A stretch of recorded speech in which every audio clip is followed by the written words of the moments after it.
.90 سے لے کے .80 کے بیچ میں یہ سارے ملک ہیں، جس میں آسٹریلیا ہے، بیلجیم ہے، کینیڈا ہے، آئرلینڈ ہے، برطانیہ ہے، لگزمبرگ ہے، نیوزی لینڈ ہے، جرمنی ہے، نیدرلینڈز ہے. یہ سارے وہ ملک ہیں، اور امریکہ، جن کی جو یہ رول آف لا انڈیکس میں سب سے اوپر ہے. تو یہ وہ ملک ہیں جس کی طرف یہ لوگ کشتیوں میں اپنی جانیں خطرے میں ڈال کے یہ ان ملکوں کی طرف جاتا ہے. اب آ جائیں وہ ملک جن کی 40.40 سے نیچے ہے، 0.40 سے 30 تک جن کی رول آف لا انڈیکس میں، یعنی جدھر انصاف سب سے کم ہے. اب وہ کون سے ملک ہیں؟ جس میں ملک ہیں افغانستان ہے، میانمار ہے جدھر یہ ابھی تباہی مچی ہوئی ہے، جدھر ملٹری نے سنبھالا ہوا ملک، ادھر پاکستان ہے، یوگینڈا ہے، زمبابوے ہے، کانگو ہے یعنی افریقہ کے ملک ہیں، موزمبیک ہے، ایتھیوپیا ہے جدھر بھی ابھی خانہ جنگی چلی ہے. تو وہ ملک ہے، نکریگوا ہے یعنی ساؤتھ. سو یہ وہ ملک ہیں جدھر سب سے کم اس وقت قانون کی حکمرانی یعنی رول آف لا ہے، جدھر سب سے کم انصاف ہے. ان سارے ملکوں سے یہ وہ ملک ہیں جدھر سب سے کم ہے. ادھر سے لوگ جا رہے ہیں ان ملکوں میں جدھر سب سے زیادہ انصاف، اور کیونکہ انصاف ہے خوشحالی ہے. میں یہ آپ کو کیوں آج بتا رہا ہوں؟ میرے پاکستانی ہوئی میری ذرا غور سے بات سن رہے ہیں. میں پھر سے کہتا ہوں کہ عمران خان وہ خوش قسمت انسان ہے، اللہ نے اس کو سب کچھ دیا. جو میں نے زندگی میں اللہ سے اپنے لیے مانگا اس نے مجھے دے دیا. میں آپ کو یہ اس لیے بتا رہا ہوں کہ پاکستان کا یہ رول آف لا انڈیکس میں سے 140 ملک میں ہمارا نمبر 129 ہے. یعنی 129واں نمبر اس ملک کا ہے جدھر سب سے کم انصاف ہے. اب یہ سوچ لیں کہ یہ انڈیکس ادھر کا ہے جب سے یہ 9 مئی کے بعد مکمل طور پہ یہاں قانون کی دھجیاں اڑائی گئی ہیں. 9 مئی کے بعد پاکستان میں وہ بہانہ مار کے، اور میں انشاءاللہ جب بھی اللہ موقع دے گا میں یہ ثابت کروں گا، کیونکہ اب تو مجھے ڈیٹیلز آ گئی ہیں ساری، کہ ہمارے اندر لوگ گھسائے ہوئے تھے جنہوں نے یہ پلان کر کے یہ آگے لگائی ہیں. اور یہ ہر جگہ سے ایک ہی آواز ہے، یہ ہمارے لوگ نہیں تھے. میں نے ایک سے پوچھا ہے، ہمارے لوگ چھپے ہوئے تھے، کیونکہ وہ چھپے ہوئے ہیں جیل میں ہیں. مجھے تھوڑا آہستہ آہستہ لیٹ پوری طرح اس کی خبریں ملی ہیں. لیکن جس سے بھی میں نے پوچھا ہے انہوں نے ایک چیز کہی ہے جی، کہ ایک دم کوئی لوگ آتے تھے اور یہ ایک دم ساروں کو اشتعال دلواتے تھے کہ چلو وہاں چلو، ادھر چلو جی GHQ چلو ادھر جا کے یہ جو جہاز چوک پہ میاں والی میں اس کو آگ لگا دو. لوگ کہ جی اب ہیں کون؟ وہ ہمارے تحریک انصاف نے کبھی دیکھے ہی نہیں تھے. تو یہ ہر جگہ سے یہ آئی ہیں. کور کمانڈر گھر کا جلا دیا گیا، بڑا شور مچایا گیا. لیکن آج تک کوئی IG پولیس سے پوچھا ہے کہ 2-3 گھنٹے لگ رہے ہیں کراؤڈ کو آنے کے لیے، آپ کدھر تھے؟ جو ٹرمپ کے لوگوں نے جب ان کی پارلیمنٹ کیپٹل ہل کے اوپر جب انہوں نے چڑھائی کی، سب سے پہلے پولیس چیف کو فارغ کیا. تو ادھر تو یہ اس کو تو کوئی پوچھ ہی نہیں رہا. اور کیوں نہیں ابھی تک CCTV کیمرہ کی ساروں کو ٹی وی کے اوپر ڈیٹیلز آئی؟ سارا وقت ٹی وی پہ پروپیگنڈا چل رہا ہے. بتائیں تو صحیح، وہ شکلیں تو بتائیں. کیوں نہیں صحیح معنی میں ہمارا کیوں نہیں موقف لیا گیا؟ ہم ساروں کو پکڑ کے جیلوں میں ڈال دیے، کیسز کر دیے ہیں. میرے اوپر، میں جیل کے اندر تھا، 9 میرے اوپر جیل میں جب میں تھا 9 کرمنل کیس کر دیے ہیں کہ میں نے ان کو اشتعال دلوایا تھا. کوئی ثبوت ہے؟ کوئی ہاں جی ہمارے پاس آتی ہیں جی کہ ہمارے پاس بڑے ثبوت جمع کیے ہوئے ہیں. میں چیلنج کرتا ہوں، یہ تو چھوڑو، 27 سال میری پولیٹکس میں ایک دفعہ بتاؤ کہ میں نے کبھی کسی کو کہا ہو کہ پرامن احتجاج کے علاوہ کوئی احتجاج کرو. ایک دفعہ مجھے کوئی بتا دے. میرے سارے پارٹی سینئرز کو میری پالیسی کا پتا تھا، اور سارے سینئرز وہی باتیں کر رہے تھے، پرامن احتجاج. ہم کہیں بھی پرامن احتجاج کر سکتے ہیں، یہ ہمارا آئین ہمیں اجازت دیتا ہے، کوئی نو گو ایریا نہیں ہے. لیکن یہ جو جلانا تھا یہ ایک پلان سازش کے تحت اس لیے ہوا کہ اس کے بعد پورا ایکشن تیار تھا. ایک دم 48 گھنٹے میں 10,000 لوگوں کو جیلوں میں ڈال دیا، اور سارا کچھ بلیک آؤٹ میڈیا سے اور سارا کنٹرول ہو گیا ایک دم. تو جو پہلے سے پلان بنا ہوا تھا وہ موقع مل گیا کہ ایک دم اس موقع کا فائدہ اٹھاتے ہوئے ایک دم لوگوں کو انہوں نے پارٹی کو ختم کرنے کے لیے پورا پلان بنا ہوا تھا. لیکن میں آج آپ سب سے کیوں یہ بات کرنا چاہتا ہوں؟ دیکھیں جس طرف ہم اب نکل گئے ہیں نا، آپ یقین کریں اس ملک کا کوئی مستقبل نہیں ہے. میں اپنے ملک کے لیے اب کہہ رہا ہوں. میں نے بڑی کوشش کی ہے اسٹیبلشمنٹ کو اور آرمی چیف کو پیغام دینے کے لیے، لیکن وہ شاید یہ سمجھتے ہوں کہ میں کو کمزور ہو گیا ہوں، میں کو گھبرا گیا ہوں، یا میرے کیونکہ لوگ نہیں ہیں میرے یہ سارے اندر مجھے اکیلا کیا ہوا ہے، تو شاید میں اس لیے کہہ رہا ہوں. میں آپ سے نہیں، جب سے میں حکومت سے گیا ہوں تب سے میں لگا ہوں کہنے کہ ہمارے ساتھ بات چیت کرو. 2 دفعہ جنرل باجوہ سے میں ملا بات چیت کرنے کے لیے. میں نے اپنی ٹیم بنائی جنہوں نے جا کے جنرل باجوہ سے میٹنگ کی کہ اس کا راستہ نکالو. میں پاکستان کی بات کر رہا تھا کہ ملک کے لیے کیا بہتری ہے، تو کوئی یہ نہ سمجھے کہ میں کمزوری میں بات کر رہا ہوں. مجھے خوف آ گیا ہے کہ یہ میرا ملک تباہ ہو رہا ہے.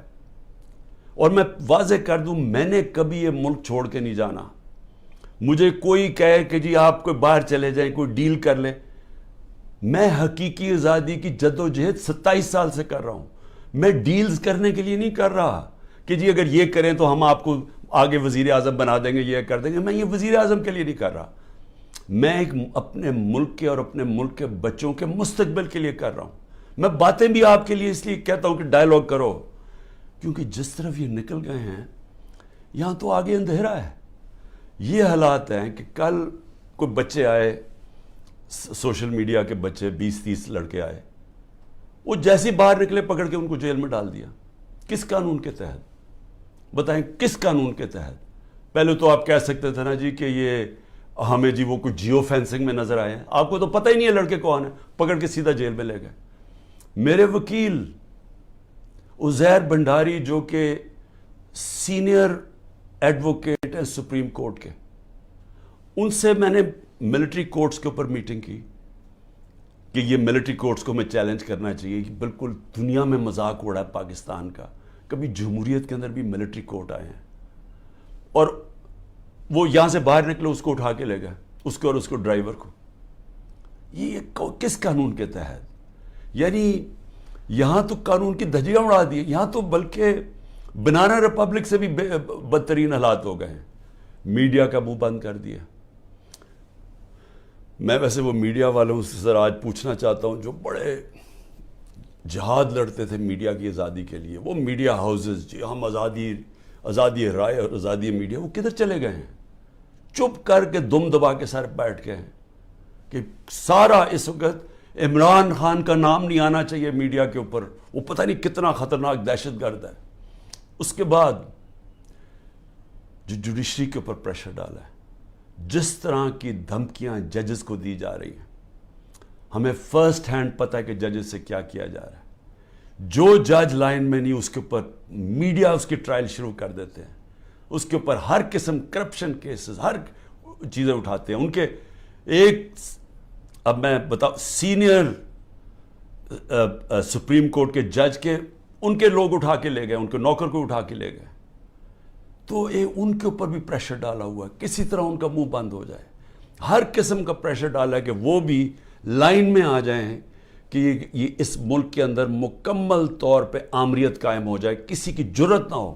خوف کی فضا اتنی ہے، سب ڈرے ہوئے لوگ کہ جی اب پتہ نہیں کس کا گھر رات کو توڑا جائے گا. گھس جائیں گے اندر پولیس. اچھا پولیس بھی عام سادہ کپڑوں میں آتے ہیں، شلوار قمیض میں آتے ہیں، بندوقیں پکڑ کے اندر گھس جاتے ہیں، چیزیں توڑ کے چلے جاتے ہیں، لوٹ کے چلے جاتے ہیں. پولیس لوٹ رہی ہے.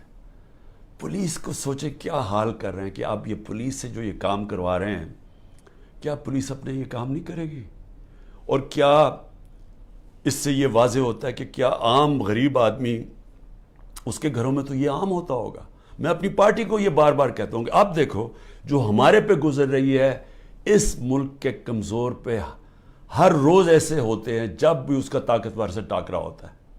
سوچیں انٹیریئر سندھ میں کیا ہو رہا ہے. جو یہ زرداری کرتا ہے لوگوں سے، تو یہی تو کرتا ہے وہ ان سے، لوگوں کو غلام بنانے کے لیے. یہی تو دہشت گردی ہے. FIR کٹوا دی، مارے پڑوا دی، اغوا کر دیا، مروا دیا. تو یہ تو وہ بھی کرتا ہے. یہاں بھی ایک وہی فضا بنائی ہوئی ہے کہ جی کسی ٹائم کے کسی گھر پہ آ جائیں گے. عورتوں کی لاپرواہ ہے, چادر اور چار دیواری کی بے حرمتی کی جا رہی ہے. یہ شرم کی بات ہے کہ ہمارے وہ سینئر جرنلسٹ جن کی کریڈیبلٹی ہے, دنیا عزت کرتی ہے, قوم ان کو مانتی ہے, وہ ملک سے 4-5 ملک سے باہر بھاگ گئے, ان کو باہر بھگوا دیے. ارشد شریف کے ساتھ جو انہوں نے کیا, جتنا شاید ہی اس ملک میں ایسا دلیر اور ایک محب وطن صحافی تھا, ایک انویسٹیگیٹر جو محنت کرتا تھا, اس سے جو کیا کیا گیا. عمران ریاض یوٹیوب میں سب سے بڑی فالوئنگ جس کی ہے, اس کا مطلب کہ قوم اس کو سنتی تھی, قوم مانتی تھی اس کی بات میں. وہ ابھی تک مہینے سے اوپر ہو گیا ہے, اس کے بیوی بچوں کی کو فکر ہے کہ ان کے اوپر کیا گزر رہی ہے, غائب ہوا ہے. اور ہماری پولیس کیا کر رہی ہے, آپ کا جی جیو فینسنگ میں نام آ گیا, ذرا ادھر آئے نا, آپ جیل میں جائیں گے. اچھا وہ آگے سے, اچھا جی 15 لاکھ روپے نکالو. 15 لاکھ سے شروع ہوتے ہیں, کوئی 10 لاکھ پہ یہ بات مان لیتے ہیں. یہ پیسے بنا رہے ہیں آپ. جب آپ نے ملک میں جنگل کا قانون لیا ہے تو جو طاقتور ہے وہ ہر قسم کا کمزور پہ ظلم کر رہا ہے, کیونکہ آپ نے دروازے کھول دیے, موقع دے دیے سب کو, صرف اور صرف خوف پھیلانے کے لیے. اور مقصد کیا ہے کہ کسی طرح عمران خان کے اوپر کانٹا ڈالا ہوا ہے, اب اس نے نہیں آنا. اور اگر تحریک انصاف بھی آئے گی تو وہ سکڑ کے ایک چھوٹی سی جماعت لے کے آنی ہے, تاکہ اس ملک میں وہ کھچڑی پکی رہے اور جناب اسٹیبلشمنٹ کا کنٹرول ہو جائے. دیکھیں, میں صرف ایک تاریخ کا اسٹوڈنٹ ہوتے ہوئے, میں نے اپنی یونیورسٹی میں بھی یہی پڑھا تھا, میں صرف آپ کو, اپنی قوم کو, آپ کو یہ مثال دینا چاہتا ہوں کہ جدھر یہ ہم اب پہنچ گئے ہیں اور آگے لے کے جا رہے ہیں, ان ملکوں کا حال کیا ہوتا ہے. یہی حال جب دوسری جنگ عظیم کے بعد یورپ آدھا آزاد ہو گیا, یعنی جمہوریت آ گئی, وہاں آدھے یورپ کے اندر اسی طرح کے حالات, آمریت آ گئی, میڈیا کے اوپر کنٹرول, لوگوں کی زندگی پہ کنٹرول, اس طرح پھر رہے تھے, جاسوس پھر رہے تھے ساری جگہ. کوئی بات کرتا تھا اس کو پکڑ کے جیل میں ڈال دیتے تھے, لوگ غائب ہو جاتے تھے گھروں سے. یہی حالات سوویت یونین کا جو حصہ بنے ایسٹرن یورپ میں آ گئے, اور جو ویسٹرن یورپ تھا وہ آزاد ہو گیا, وہاں جمہوریت آ گئی. 50 سال کے بعد ایسٹرن یورپ پیچھے رہ گیا اور ویسٹرن یورپ خوشحال ہو کے آگے بڑھ گیا. ایسٹ جرمنی, ویسٹ جرمنی ایک ہی لوگ ہیں, جرمن ایک ہی لوگ ہیں. ایسٹ جرمنی میں آ گئے اسی طرح کے حالات, آمریت آ گئی, ویسٹ جرمنی آزاد ہو گیا, ویسٹ جرمنی آسمانوں پہ چلا گیا, ایسٹ جرمنی پیچھے رہ گیا. اسپین کے اندر ڈکٹیٹرشپ آ گئی, وہاں یہی حالات تھے جو آج ہمارے سے ہو رہا ہے. اسپین میں یہ 30 سال کے لیے فرینکو بیٹھ گیا ایک ڈکٹیٹر, سارا ویسٹرن یورپ آگے نکل گیا, اسپین پیچھے رہ گیا. سب سے کم خوشحالی اسپین میں تھی. ساؤتھ کوریا, نارتھ کوریا ایک ہی لوگ ہیں, کورینز. نارتھ کوریا کے اندر ڈکٹیٹرشپ آ گئی, ساؤتھ کوریا کے اندر جمہوریت آ گئی. آج ساؤتھ کوریا آسمانوں پہ ہے, نارتھ کوریا میں لوگ بھوکے مر رہے ہیں. ابھی BBC کی ڈاکیومنٹری آئی ہے کہ لوگ بھوکے مر رہے ہیں نارتھ کوریا میں. ایک ہمیں پتہ ہے, ہمیں جب ایک چیز کی سمجھ ہے کہ آزاد انسان ہی اوپر جاتے ہیں, ان کی پرواز اوپر ہوتی ہے. جب قرآن کے اندر فرعون کو, اس کے تکبر کو, اس کے خلاف اللہ جب اس کے اوپر جب تبصرے ہوتے ہیں قرآن میں, تو کیا ہوتا ہے کہ فرعون انسانوں کو غلام بنا رہا تھا, اور لا الہ الا اللہ انسان کو انسان کی غلامی سے آزاد کرتا ہے. تو جو انسانوں کو غلام بناتا ہے, اللہ نے اس کو جو فرعون کی مثال بتائی ہوئی ہے. نبی صلی اللہ علیہ وسلم نے مدینہ کی ریاست میں انسانوں کو آزاد کیا تھا لا الہ الا اللہ سے, اور عدل اور انصاف سے, حقوق دے کے. ہر انسان کے حقوق تھے, عورتوں کے حقوق دیے گئے, غلاموں کے حقوق دیے گئے, اقلیتیں برابر کے شہری بن گئے. حضرت علی رضی اللہ تعالیٰ کیس ہار جاتے ہیں یہودی شہری سے جب وہ خلیفہ وقت ہوتے ہیں. اس طرح کا انصاف تھا. انصاف نے انسانوں کو آزاد کیا, اور وہ آزاد انسانوں نے دنیا کی امامت کی. تو یہاں تو الٹا جا رہا ہے, یہاں تو انسانوں کو غلام بنایا جا رہا ہے کہ گھروں میں تم اگر یہ بات نہیں مانو گے تمہیں ماریں گے, تمہیں یہ کریں گے, تمہیں اٹھا لیں گے, تم نہیں ہو تو تمہارے رشتہ داروں کو اٹھا دیں گے. اگر وہ باہر پاکستانی بیٹھے یا رشتہ داروں کو پکڑ لیتے ہیں, کس قانون کے تحت؟ تو جس طرف ہم جا رہے ہیں, ہمارا کوئی مستقبل نہیں ہے میرے پاکستانیوں. میں کل جا رہا ہوں, ہر وقت میں جیل کے لیے تیار ہوں. میں اس وقت ہر قربانی کے لیے تیار ہوں. نہ میں نے کوئی ڈیل کرنی ہے. جس طرح میں نے کہا, میرا کبھی کسی صورت میں اس ملک سے باہر نہیں جاؤں گا, کیونکہ میرے پاس کون سے باہر پیسے پڑے ہوئے ہیں. تو میرا تو ملک یہ ہے, میں تو سب کچھ بیچ کے یا اس ملک میں آیا ہوں. میں تو کشتیاں میں نے ہمیشہ فیصلہ کیا تھا کہ یہ میرا گھر ہے, ادھر میرا جینا مرنا ہے. کسی صورت نہ جانا ہے, نہ میں نے کوئی ڈیل کرنی ہے کہ جی -1 کر لو. میں اس لیے تو نہیں پالیٹکس میں آیا تھا, میں تو حقیقی آزادی کے لیے آیا تھا. میں تو یہ اگر ڈیلز کرنی ہوتی بہت پہلے ڈیلز کر لیتا. میری جد و جہد رہے گی جب تک میرا ملک حقیقی طور پہ آزاد نہیں ہوتا, اور اس کے لیے جیل کے لیے بھی تیار ہوں. کل میں جا رہا ہوں, کوئی 19 میری بیلز ہیں. ایک کسی نے جج نے پریشر میں آ کے کینسل کیا, حالانکہ کیس ہے, بوگس کیسز ہیں سارے, لیکن ایک نے فیصلہ کرنے کے جی بیل کینسل کر دیا, جیل میں چلا جاؤں گا. اس کے لیے بھی تیار ہوں, تیاری کر کے جاؤں گا. وہ نہیں جاؤں گا تو کوئٹہ میں کیس کر دیا. سوچیں, سارے لوگوں کو پتا ہے کہ وہ خاندانی دشمنی تھی. ابھی قتل ہوتا ہے تو 4 گھنٹے کے بعد جناب لا منسٹر کہتے ہیں عمران خان نے قتل کر دیا. یہ اسی طرح ہے جب وہ میرے اوپر جب وہ گولی چلائی تھی, وہ اس نے شوٹر نے, نوید نے, تو ابھی چند منٹوں کے بعد ڈی پی او کے فون سے وہ ساروں کو میسج چلی جاتی ہے, جی میں دینی, یعنی کہ وہ دینی انتہا پسند ہے, عمران خان نے دین کی توہین کی یا کیا. وہ پہلے سے پتا تھا. یہ بالکل وہی ہے. 4 گھنٹے, اس کے 40 گھنٹے کے بعد ایف آئی آر کٹتی ہے.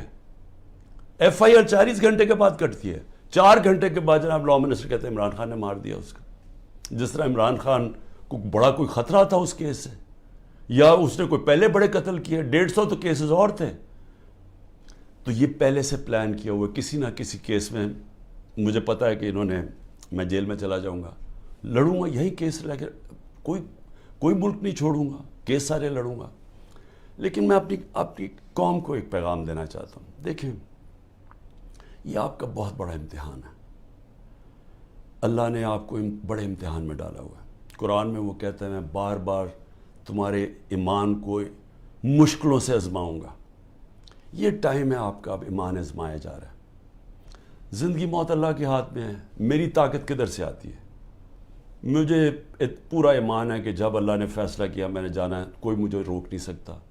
اور اس نے جو مجھے 2 دفعہ بچایا ہے, ان کے انہوں نے جو قتل کرنے کی کوشش کی, کیونکہ اس نے بچایا ہے, اس کا فیصلہ تھا, میں نے ابھی نہیں جانا. میرا ایمان ہے, عزت ذلت اس کے ہاتھ میں. جو مرضی پروپیگنڈا کریں, ٹی وی میں گند اٹھا لیں, نہیں ذلیل کر سکتے, کیونکہ اللہ نے اپنے ہاتھ میں رکھا ہوا. اور رزق اللہ کے ہاتھ میں. جو لوگوں کے گھر توڑے جا رہے ہیں, فیکٹریاں بند کر رہے ہیں, بزنسز بند کر رہے ہیں, اور سوچیں بزنسز بند کر رہے ہیں, کون پاکستان میں پیسے انویسٹ کرے گا؟ مجھے بتائے نا. جب وہ دیکھ رہے ہیں کس قانون کے تحت لوگوں کی بزنس بند کر رہے ہیں, روزگار بند کر رہے ہیں, ان کے لوگ بیچارے بے روزگار کر رہے ہیں. آج کل کی مہنگائی میں لوگ بے روزگار ہو رہے ہیں, کس قانون کے تحت؟ کوئی ان کو فکر نہیں ہے. فرعون بنے ہوئے ہیں, جو مرضی چاہیں کر سکتے ہیں. خوف کہ جو ہماری دہشت پھیل جائے, بس ڈرایا ہوا ہے لوگوں کو. تو پاکستانیوں سن لو میری بات. آپ ہیں محمد مصطفیٰ صلی اللہ علیہ وسلم کی امت, دنیا کے سب سے عظیم لیڈر. آپ کا کلمہ ہے لا الہ الا اللہ, نہیں ہے خدا سوائے اللہ کے کوئی. آپ نے اپنی آزادی کے لیے جد و جہد کرنی ہے. میں نے ہمیشہ کہا کہ پرامن احتجاج کرتے ہیں شہری. کوئی اپنی فوج کے سامنے نہیں لڑتا, کوئی اپنی پولیس کے سامنے نہیں لڑتا.